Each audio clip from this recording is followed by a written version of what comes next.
In this lesson, we'll take a look at how to use automation to enhance elements of a song. But before we move any further, I want to mention something that you might run into when you're importing and exporting sessions between different computers. Sometimes you might come across an issue where your session looks grayed out. In this case, I see that my stereo monitor output is grayed out and also my faders are grayed out. But if I hit play, there are meters going on. The problem is that I can't hear anything. So for that, you need to check your Setup I/O settings. For that, you want to go to Setup, I/O, and choose Output. And here I have my Mac output, which is the single output I have on my computer. Next, you're going to go to Bus, and let's take a look at the mapping to output. So I'll click on that once, click on that again. And it's going to show me here that the mixer is assigned to stereo monitor. That's what it's labeled. But stereo monitor is grayed out because it's assigned to built-in output 1, 2, which is not available. So what I want to do is I want to change that. So I'll change stereo monitor to be assigned to my Mac output. Now that it's resolved, it's not italicized. And stereo monitor is not italicized. I'll click OK. And now I have my signal path working properly on my mix. And that works. Great, so let's jump into our editor. And let's talk a little bit about automation. So automation is used in a song to make volume changes or plugin changes. And it's a way that you can bring up the nuance of a mix or the playing of an instrument. So for example, if I go to this vocal track and expand it, the way that I can get to my volume automation easily is by using the minus button on my computer keyboard. There it is. That's my volume automation. So let's say that the first half of this intro, I want to bring the volume down on my vocals. So I'm going to select them, use the bracket tool, and click and drag this down. It's going to show me two values. On the left, it's going to show me 00 dB. That means that that's the existing state of my fader. And on the right, in parentheses, it's going to show me what change I'm going to make on the automation. So let's bring this down, minus 2.6. And if I do that again, I'll click on that. It's telling me that my existing state is minus 2.6. And whatever change here is going to show up in the parentheses. So I can bring that down by an additional minus 3.4 dB. Now when I play this back, this is going to be softer and this is going to be louder. There was once a time called the innocence. There we go. Let me undo that. And let's change this back to waveform view using the minus button. You also have automation lanes represented here by this triangle. And I can expand the view here as well. Let's zoom in. So here I can make a selection, bring the volume down. I can also show additional automation lanes. Let's go ahead and change this to mute. Let's say that we wanted to mute this phrase. Click and drag that. Now let me play this back. There was once a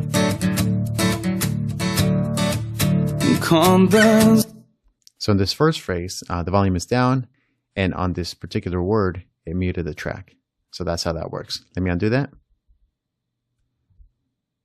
So how can you use automation creatively in a song? Well, you have to make decisions. So in this song, we have the shaker and the guitar playing before the singer starts. Once the singer starts singing the verse, what I can do is I can bring the volume down of the guitar just a little bit so that it doesn't take away from the singers. So let me go ahead and change this view back to medium. And let's change this guitar back to large. There we go. Zoom in and show volume automation again by using the minus button. There it is. Let me change the grid to slip so that I can actually make a selection in between these two phrases. I'll choose slip. I'll select and drag from left to right up until the point that I think I want this guitar to be back to normal. Right here before they do this big strum. So I'm going to zoom out. Okay, so in this section, I can click and drag this down and turn down the guitar minus 2 dB. So that means that after this guitar strum, the guitar volume is going to come down. And I can even show you how that looks on the mixer. So here's the mixer. Let me play this back. From this last strum, the volume here is going to go down minus 2 dB. There was once a time. And let me play the end of that.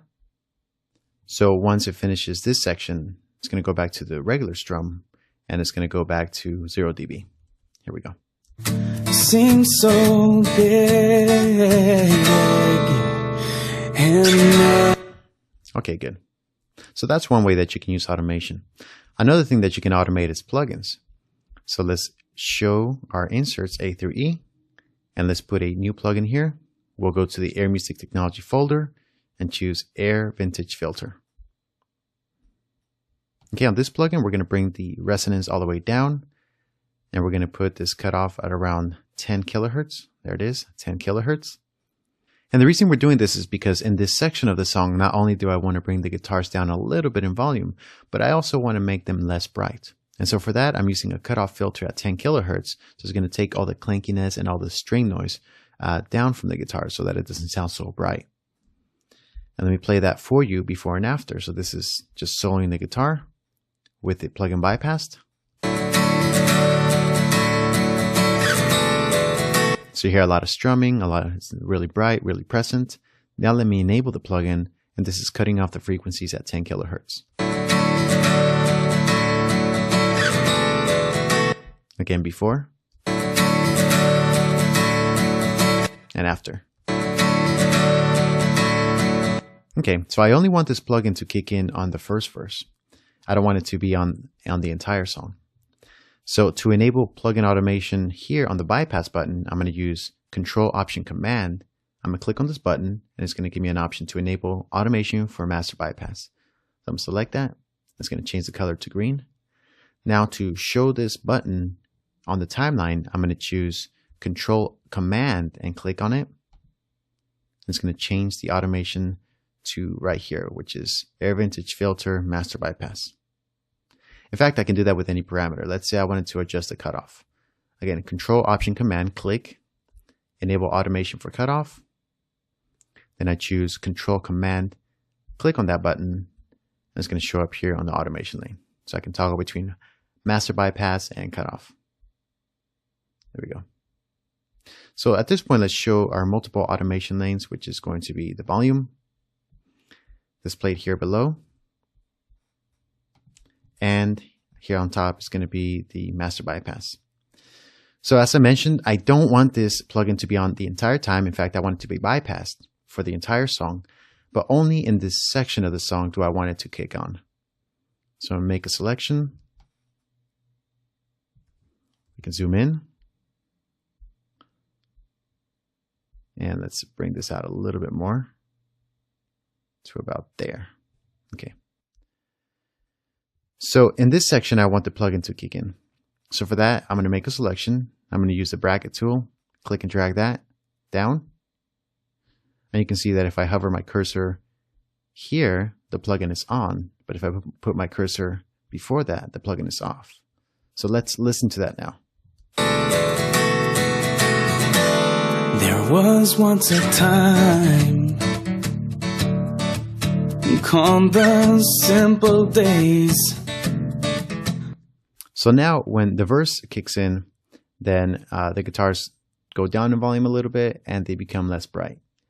But coming out of the verse, they're going to go back to normal at their original volume, and also with the plugin bypassed so that they're not going to be as dark sounding. So big, and now I live for you. Okay, so those are two ways that you can use automation as volume rights and also on plugins. So when you're automating your song, you want to listen to it. You want to listen for nuances in the mix. For example, let's say there's a little guitar fill. Let's say there's a guitar fill here. Let's change this back to volume automation.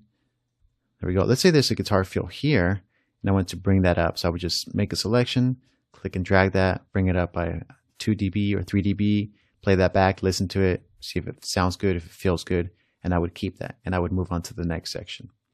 So you can use this creatively, and you can use this to enhance your song, whether you're using volume automation or plugin automation in Pro Tools.